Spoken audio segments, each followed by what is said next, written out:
Hello, everyone, and welcome to the next episode of Themes and Variations, the Aldous Huxley podcast, a production of the Aldous Huxley Centre in Zurich. Features me, Tobias W. Harris, and the Centre's curator and author of a new book, Aldous Huxley for Beginners, Robin Hull, as well as our occasionally invited guests. Today, we will be continuing our discussion of Huxley's view of how psychology connects with the organization of society overall, especially via religion and politics, with a focus on some of the essays in the Do What You Will collection he published in the 1930s, which we looked at last time. We're going to look at Huxley's own personal relationships in the lens of what seems to be a very hot topic at the moment, especially for young people, the idea of polyamory as a relationship preference. Welcome back, Robin. How have you been since last time? Hi, wonderful. Great to see you. Fantastic. It's good to be here again.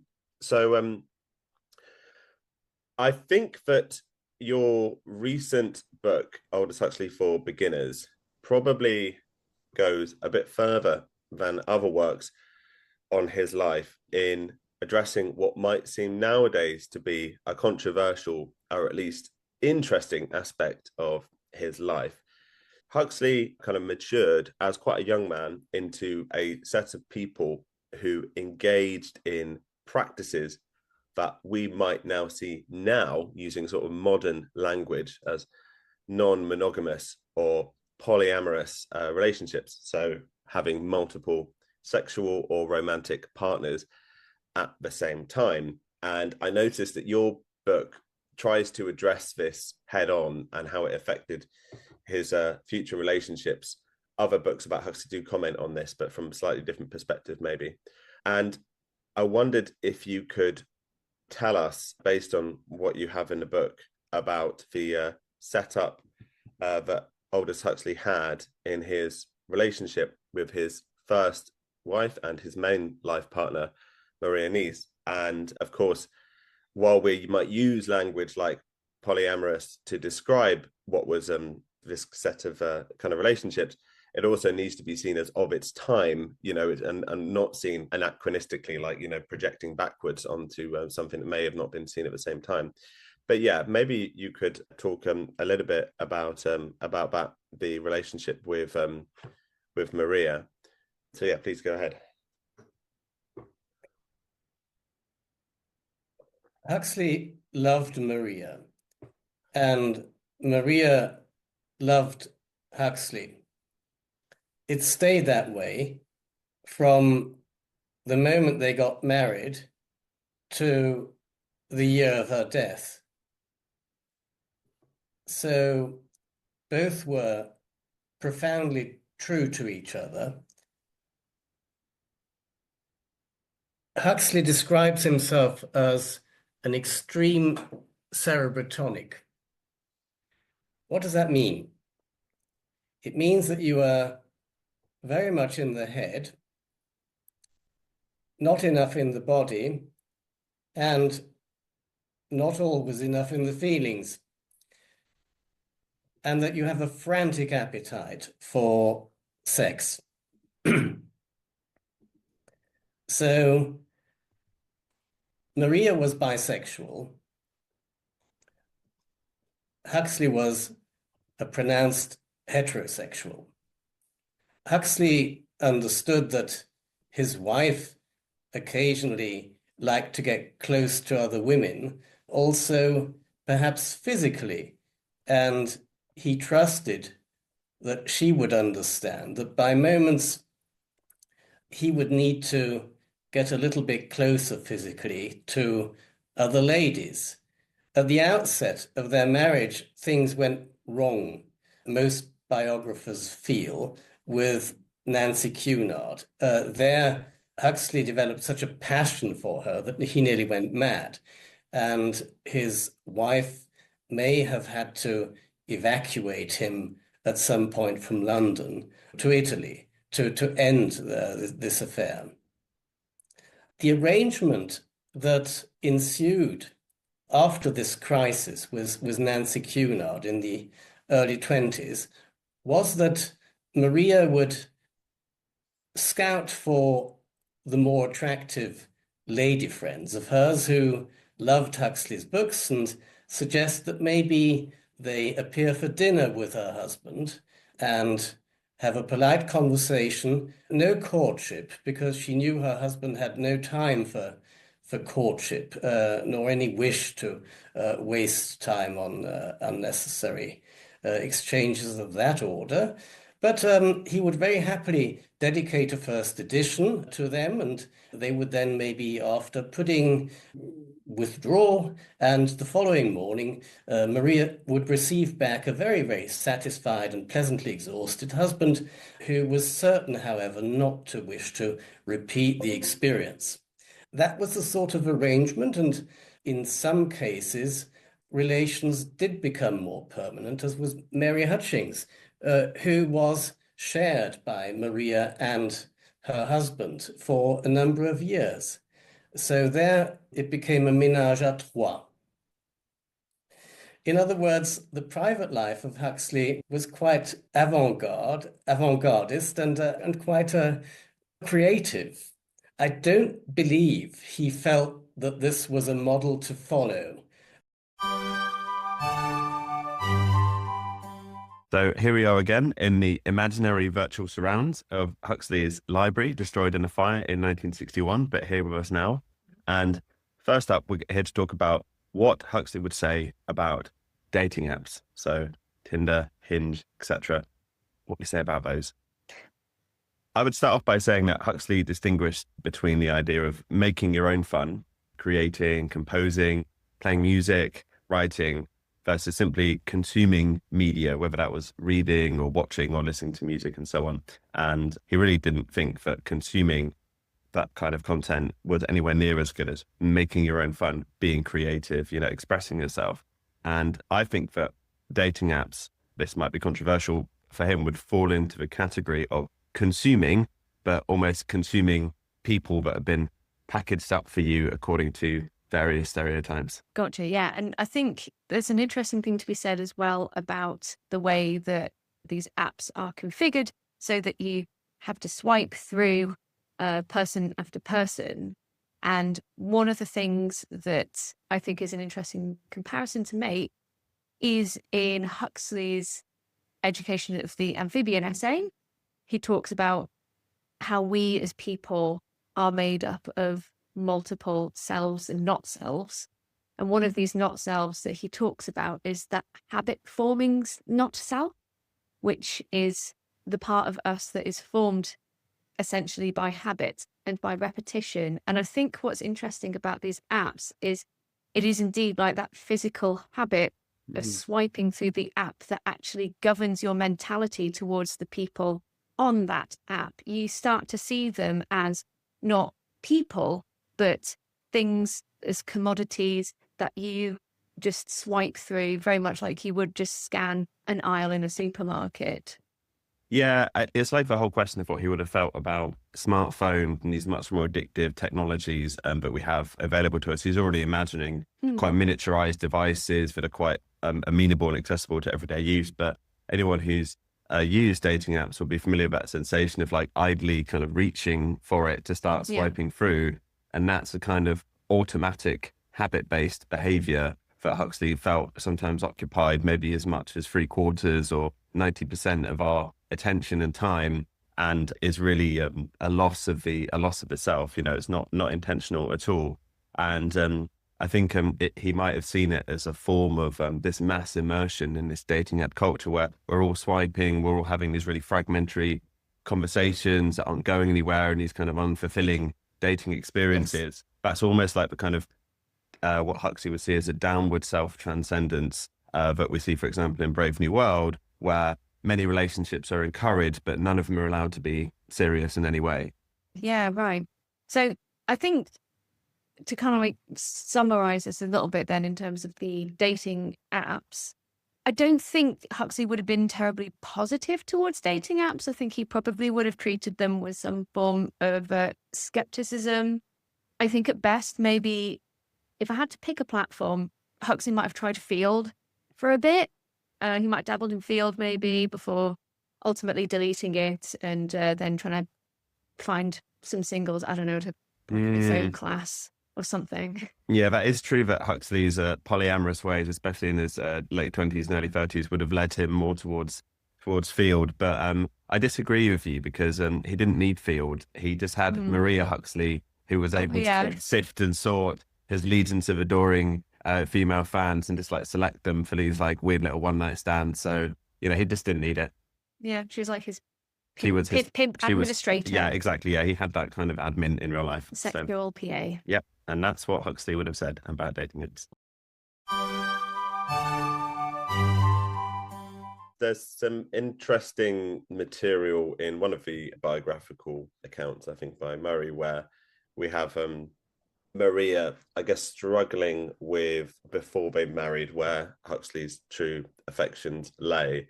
And then even later reflections from her that kind of talk about how sometimes these kind of setups do lead to some unhappiness overall, but it's better to have that freedom, I guess, than not to. But I guess it wasn't necessarily easy for Maria either, and particularly the Nancy Cunard connection. So listeners are aware, Cunard is a kind of very prominent, modernist avant-garde poet, I guess, at this point, and well regarded. And it doesn't go that well with her. And she says some uncharitable things about what Huxley was like to sleep with as well. I think something like being attacked by a lot of slugs or something like that. It's a pretty unpleasant remark, a bit mean. What I'm driving at here is I don't really want listeners to think that this kind of arrangement that they had was necessarily easy for anyone. And this comes, I want to talk more about Huxley's view on whether different experiences should be easy or hard, and why that's important. But it wasn't easy, was it? It wasn't like a straightforward thing to arrange life like this for them. I would have thought definitely not. And there was also the sense of guilt. Huxley speaks of sex by moments with a sense of guilt. Most of the leading characters of his novels have had extramarital relations that have gone very, very seriously wrong, all the way from Philip Quarles in Point Counterpoint to Will Farnaby in Ireland. And it wasn't actually fun necessarily. It was probably a need, an acute need, that had to be satisfied in such encounters, followed by a sense of shame. And that would make sense because we see in Brave New World this idea of having, I guess, sex but without feeling to be one of the main themes that gets satirized in terms of the culture of his time. And that leads me to ask, do you think that these practices were particularly common at the time? You would get that feeling from his novels and what you described. There are various characters that seem to suggest that this is quite a common set of practices, I suppose. But yeah, do you think that Huxley is just kind of following along with what other people are doing, or you said creative before? Is he defining his own path? Well, he wouldn't have been alone, mixing with the Bloomsbury circle. There, during the First World War, he encountered all sorts of polyamorous relationships, revolving around, for instance, Lady Ottoline Morell, who was supposed to be in bed with a number of the luminaries of English literature by moments. Yeah, absolutely. It was definitely a big feature of a Bloomsbury set. Absolutely. And the erotic scenes in Chrome Yellow, for instance, they're all true to life. Yeah. Every one of them is extremely well documented in the letters and in various biographies of other writers. Very interesting. So if we want a picture of what was going on at that time, you can simply read Chrome Yellow for the term for this is a Romana Clef, right? Like something that's maybe the names are changed and the characters have changed a bit, but the goings on are pretty much true to life, what actually happened. Oh, absolutely. And in fact, the real life background was even more graphic than what Chrome Yellow, describes. So I think to try to just summarize the basic facts of how this started, it's that Aldous Huxley did engage in what we would now see as polyamorous or non-monogamous relationships, that he did so in order, as did Maria, in order to satisfy certain needs, which from Huxley's perspective, and I suppose from yours as well, correspond with this idea of being a cerebrotonic, being very much in your head, less so in your feelings, and that can be connected to having quite a high sex drive. But it wasn't the case that this came without harm, without shame, without difficulty surrounding it, and without failure. And that Huxley reflects that in the novels, where, as you pointed out, these kind of additional relationships don't always turn out well. In fact, they usually don't. Interestingly, after the Cunard crisis, we have to bear in mind that the management of these polyamorous relationships was securely in the hands of Maria Huxley. She was boss in these things. From the point of view of the relationship between Aldous and Maria, it could be that this particular aspect of their relationship actually gave her a new role that she was happy to play, and which in fact made her a partner, a real partner in the most real sense possible of her husband.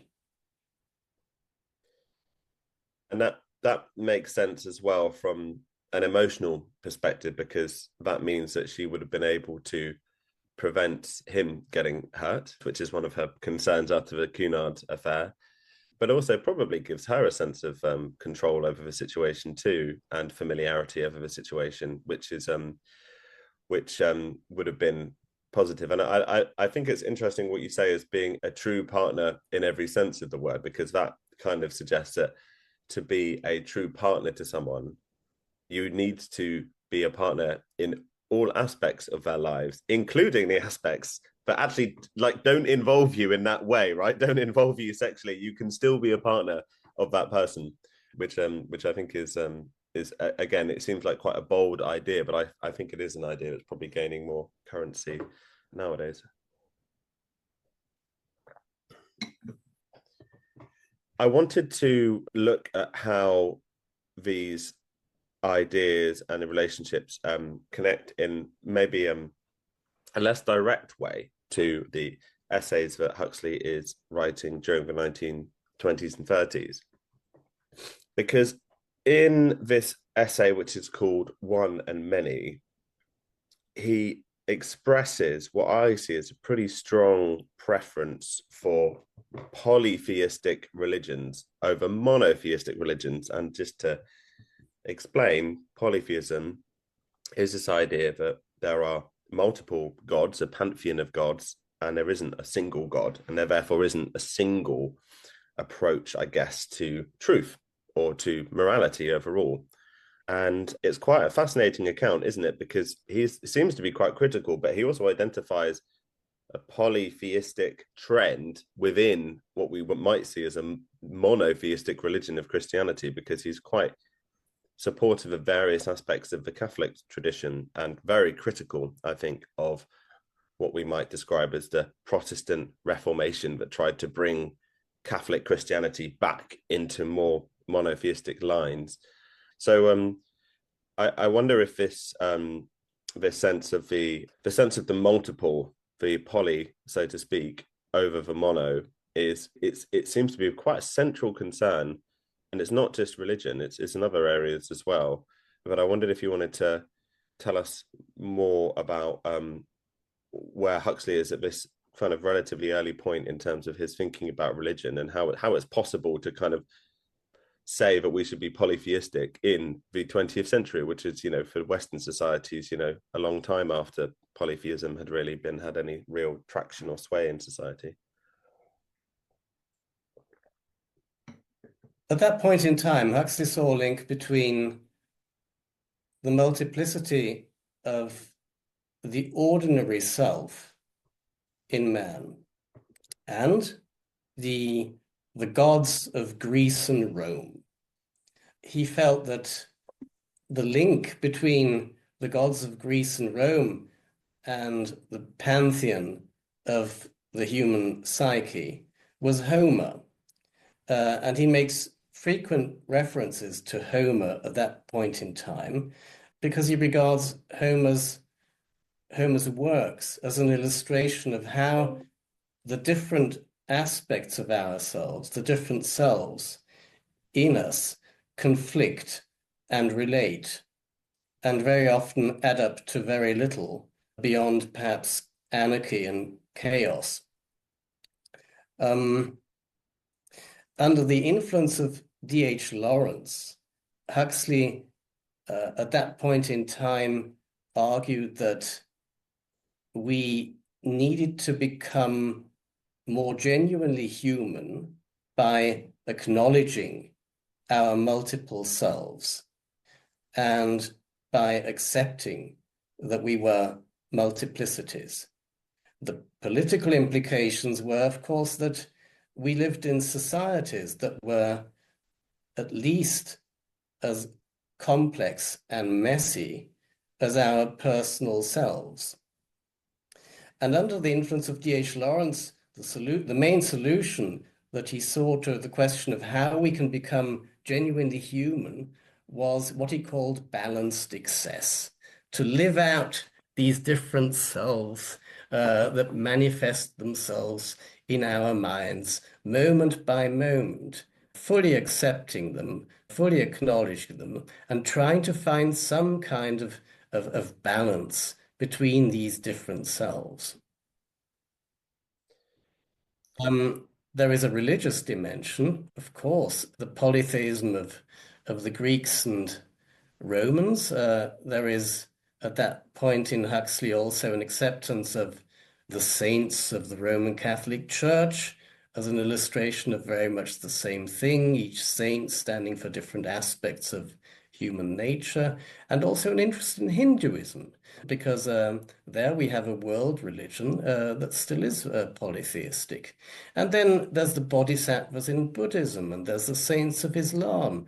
In other words, he was emphasizing at that point that world religions, in fact, mostly do have a polytheistic element. They allow for this possibility, quite wisely, in fact, because as we are multiplicities, we may need a religious equivalent which reflects who we are.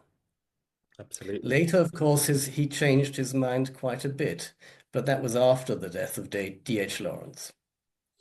Yes, and it's important to remember that there's different phases in his thought, and I think we'll maybe in future episodes talk about how that changes. So what a lot of people don't know actually is that Huxley wrote a lot of aphorisms. So if you're not familiar with what an aphorism is, they are essentially short sentences that contain big ideas. So like tiny pocket-sized units of wisdom. And we are going to introduce a new section to this podcast where we're going to take a few of these aphorisms and introduce them to you and discuss what they might mean. So the first one that we have is, good is not a commodity which lends itself to mass production. So firstly, thank you for introducing the section. I feel excited about this section. I feel it's going to lend itself well to social media platforms such as Instagram, where we're going to be able to have the aphorism in big writing. I mean, you're probably seeing it right now if you're watching, which is great. Good is not a commodity which lends itself to mass production. So this is mentioned in a foreword to a book called The White Corpuscles of Europe. It's also published elsewhere. He has basically the same phrasing in a few different books, including Grey Eminence. And I think what he's referring to is the idea that large social, economic, political projects always tend to rebound on themselves. They tend to produce unintended results. For example, if you are, say, a religious figure and you want to make large-scale reform, that's going to lead you to become close to the centers of power. You're going to end up hanging around with a load of politicians, capitalists, generals, mass murderers, that kind of stuff. And you're going to be corrupted and you're going to end up doing stuff which is bad. You can't do good in that way. Yeah, it reminds me of William Morris's arts and crafts movement, right? Where the whole idea behind the arts and crafts movement was this almost socialist kind of enterprise where the idea was about small scale artisanal crafts, taking pride and pleasure in the artisanal quality of your craft work and then making that widely available to people. But then, of course, the unintended consequence of that is that it became a plaything of the wealthy industrialists, thereby undermining entirely what Morris and his colleagues would have wanted. I think this aphorism is really relevant to a lot of the stuff that happens nowadays, just as in Huxley's time, because most of the big technological changes or even bigger geopolitical things like war, for example, are sold to us as doing good on a mass scale. So dating apps, bringing romantic connection to everyone on a mass scale, easily accessible. War, fixing stuff, making it better for everyone on a mass scale. And of course, the war example was pretty obvious, but the dating app example as well. If you're going to try to do something that produces romantic connection on a large scale indiscriminately, because as Huxley says, goods just cannot be mass produced. It requires individual effort. It requires individual personality and care. What you're really going to do is you might produce some romantic happiness, but you're going to produce a lot of loneliness and misery at the same time. So I think it's a really interesting critique to use on all of the big kind of projects and platforms that we interact with every day. Great, thanks. I was quite struck by his characterization of the ancient Greeks, and it felt almost a bit of a romantic characterization in some ways, although looking at a text like Homer's Odyssey, you can certainly see reflected in that text, that poem, the kind of ideas that he's talking about. He describes the ancient Greeks as multifarious creatures living in a state of balanced hostility between their component elements. And so he's not denying that there is hostility between the elements of the self, the different selves that we have. And it sounds akin to the phrase that you mentioned of living life using balanced excess. So we're not denying that there's an excess according to certain rules that might be imposed, but yet there's also balance. Balance comes up again. Balance is a key word here. But what does that look like, do you think, like an ethics of personal behavior based on this idea of balance? How are we supposed to arrive at balance? People would ask, well, what do I balance with what? What is the system for achieving balance? You know what people are like. They're not happy to just kind of explore this themselves. I want to know. So what is Huxley's alternative, I guess? What is the system here of living based on balance and tact and adjustment?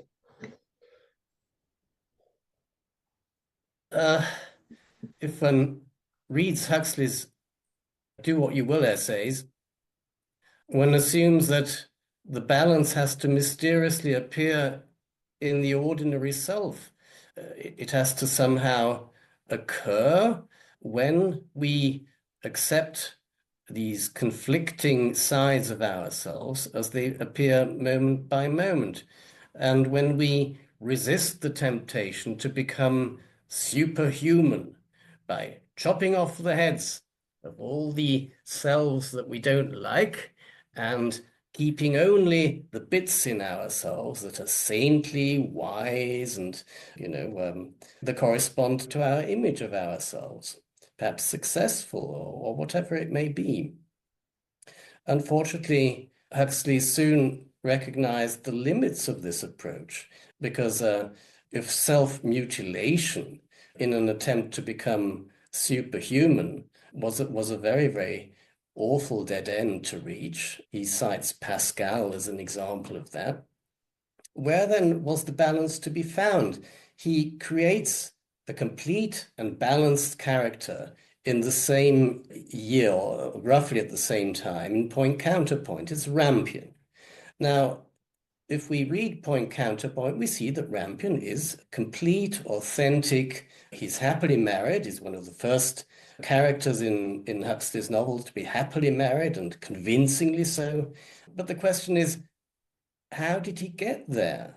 What gave him this harmony? And the other characters at the end of Point Counterpoint are left as puzzled as they were when the novel begins.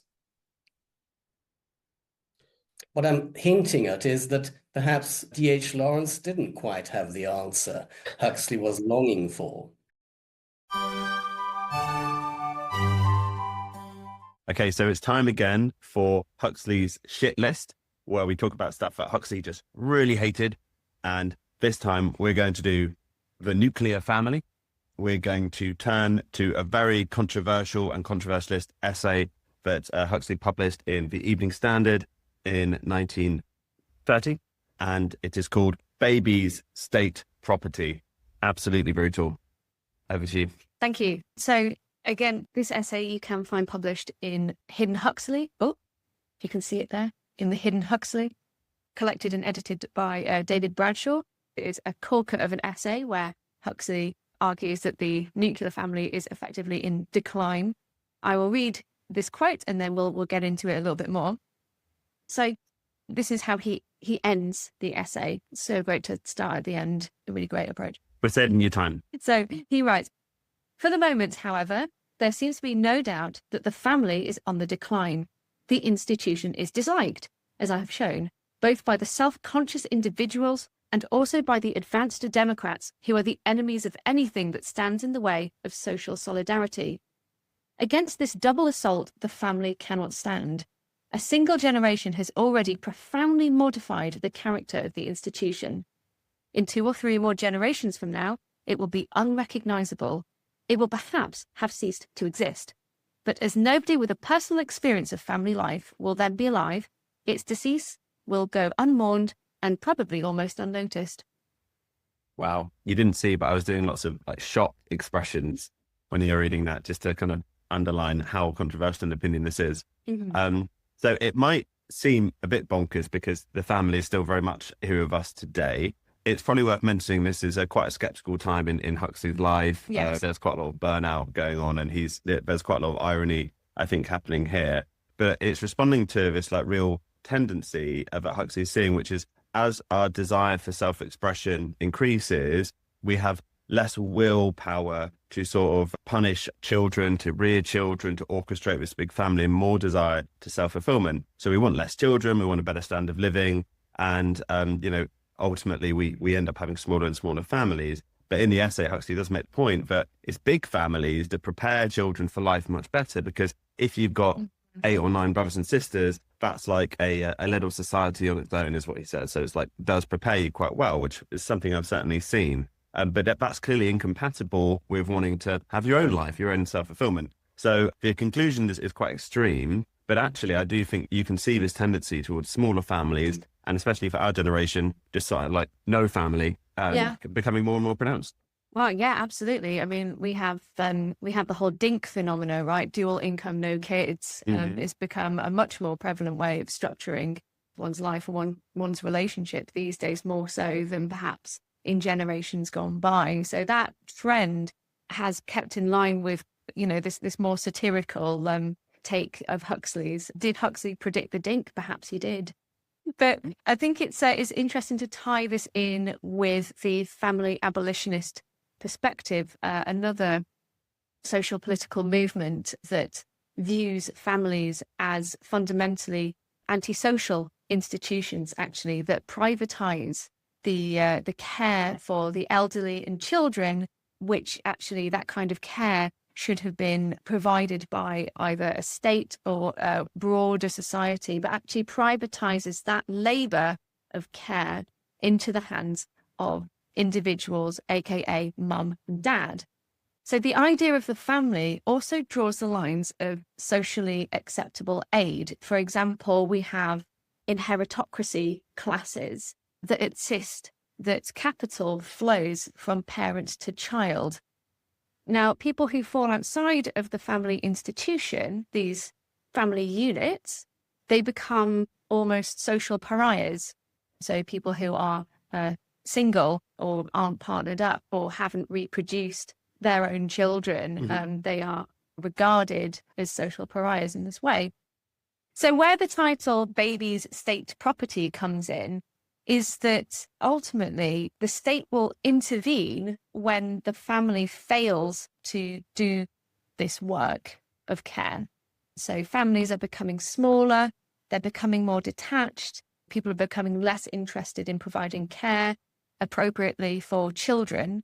And so this idea then is that the state will intervene in the form of the education system, for example, or healthcare or that sort of thing. It will intervene in order to more effectively standardize people across a society.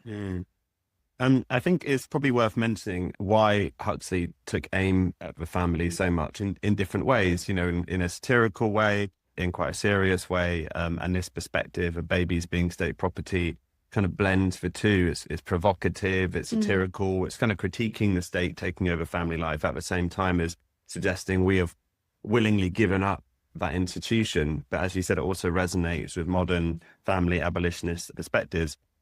But I think a big part of this is Huxley's own upbringing as a member of the sort of upper middle class intellectual aristocracy was in a really difficult and fragmented family environment.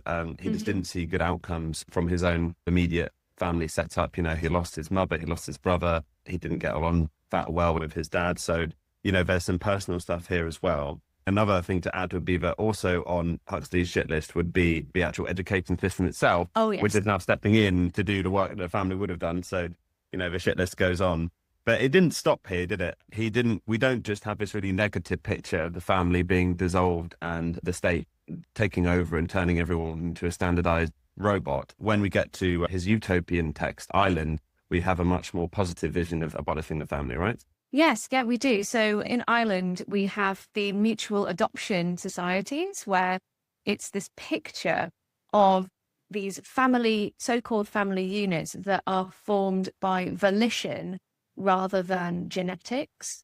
So you have groups of people who are responsible for the care of children and the elderly. And it is in Ireland, Huxley describes how children are able to, if they no longer agree with the family that they are in, they have the freedom to be able to choose another family unit. So this chimes in really well with more queer perspectives on the chosen family, where the perceived traditional nuclear family that is based on genetics has failed people in some way, where the expectations of genetic parents become oppressive, where the very people who are meant to care for you also harm you. This idea of the mutual adoption societies actually provides an antidote to these kind of problems that are quite prevalent within the traditional family unit. And the mutual adoption societies or clubs, they consist of about 40 to 50 family units, or like smaller family units. And as well as giving children the freedom to just imagine if, you lived in a village and you could choose who your family was from everyone in that village. That's like the idea here. But they give children the freedom to get out of abusive or dangerous situations. But they also give adults a different kind of freedom as well, because some people just really aren't cut out for parenting. They might like kids, but they don't do a very good job of it. And so it gives them a sort of way out as well. So I think it's really interesting that after this initial really cynical approach, Huxley did actually figure out a way, based on all of his research and reading, that we could abolish the family without handing the family over to the state. Nice. I want to just kind of finish by looking at what's on the other side of this vision that he has, because he does talk about, well, what do we really do? What gods do we really worship? Because he's not like naive enough to think that monotheistic Christianity really holds sway intellectually. He says it's more abstract than that. It's actually that we worship these practices and gods to do with ideas of efficiency, of self-denial, and the tendency to mechanize everything, to make life mechanical and to make enjoyment mechanical. And in Huxley's time, this is media like film and radio, which is a mechanical form of self-entertainment. Nowadays, we have all kinds of mechanical entertainments, but if we're thinking about the level of personal relationships, we obviously have dating apps like Tinder that completely mechanize the process of interacting with other people and courtship, if you know what I mean. They take it and turn it and make it algorithmic and make it almost semi-automated. Huxley says there's an alternative, in some of his essays. He's like, well, look, people used to be able to amuse themselves using their own creativity to kind of create their own fun, as opposed to having their fun served up to them. So the point I wanted to ask you about was, he saw a society as being conditioned in its personal enjoyments by two forces. Taylorism, he felt, Frederick Winslow Taylor. Taylorism is very closely linked to Fordism, and potentially we can talk about that. I have a personal interest in Taylorism and where it led us as well. But he also mentions this idea of the bitch goddess. And I'm intrigued. I'm trying to locate this figure of the bitch goddess. It does seem very interesting. And I wondered, you obviously talk a bit about Taylorism and what that means for the benefit of listeners. That would be really helpful. But why this counterpoint to that? Why the bitch goddess? Who is that? The term was first used in 1906 by William James. In a letter, amusingly, to H.G. Wells. James was encouraging Wells to write another utopia which stressed the humanity in us, the humane potentialities in us. And he had in mind, in particular, good socialists, as opposed to this aggressive thrust in American capitalism to make more money, and that's where the bitch goddess of success comes in. I suppose one might say that we've returned to an age where she has quite a lot of influence, very much at the moment, I would have thought. According to Huxley, we are already mechanical as we are. We are already machines in the state that we are, because our selves change every few seconds from one state to another. And as we switch to a new self, we lose any recollection that we might have had of the feelings of the previous self, the thoughts of the previous self, and the memories of the previous self, maybe even the physical sense of the previous self. In other words, we genuinely change, not just from one aspect of ourselves to another aspect, but from one self to a fundamentally different self, which neither communicates with the previous one nor with the one that will succeed us in a moment. We are will-less, in other words, and because we are will-less and don't see these changes, we behave a little bit like robots. We are thoroughly mechanical, and so our environment either makes this worse or tries to alleviate some of the mechanicity that we are doomed to live with.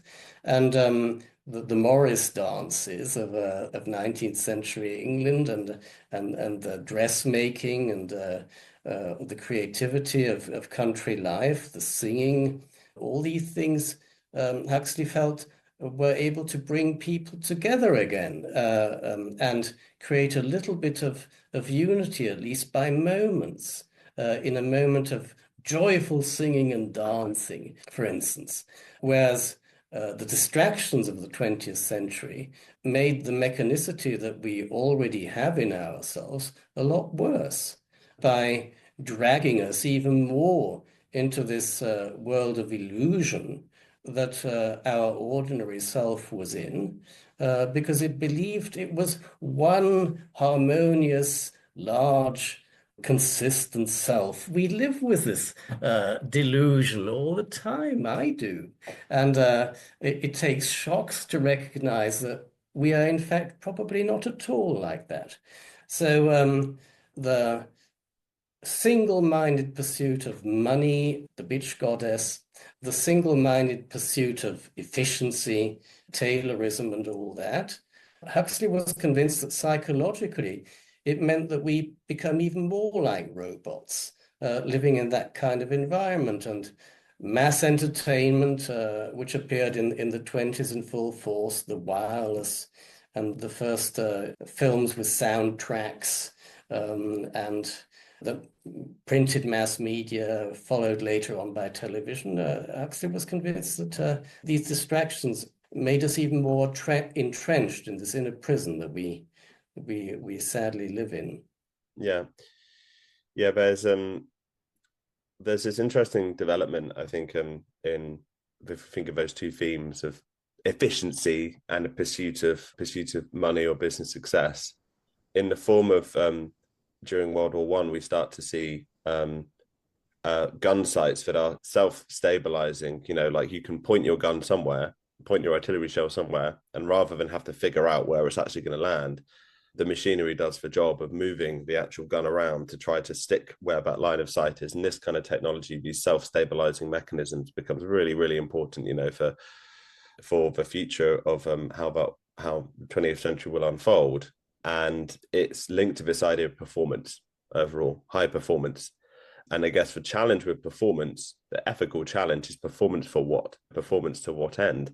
And I do think that this idea of efficiency for what, you know, like pursuit of success for what reason? And I think this definitely connects, and it seems to relate to this problem of being as he says, he identifies lots of philosophers who do this, religious thinkers, wanting to be superhuman, wanting to actually overcome our very humanity in pursuit of efficiency and success. And on a moral level, that means having one type of self. We might see it as a Freudian super ego, I don't know, like a high level of the self with lots of rules and restrictions, imposing its will on everybody else. And we see this nowadays in the way that there's a sort of trope of any kind of productivity tool will be advertised with footage of a man or a woman waking up in the morning and you know, drinking whatever the supplement is, and then immediately like going to work on a laptop, and it shows the time going past, and then going to the gym, and then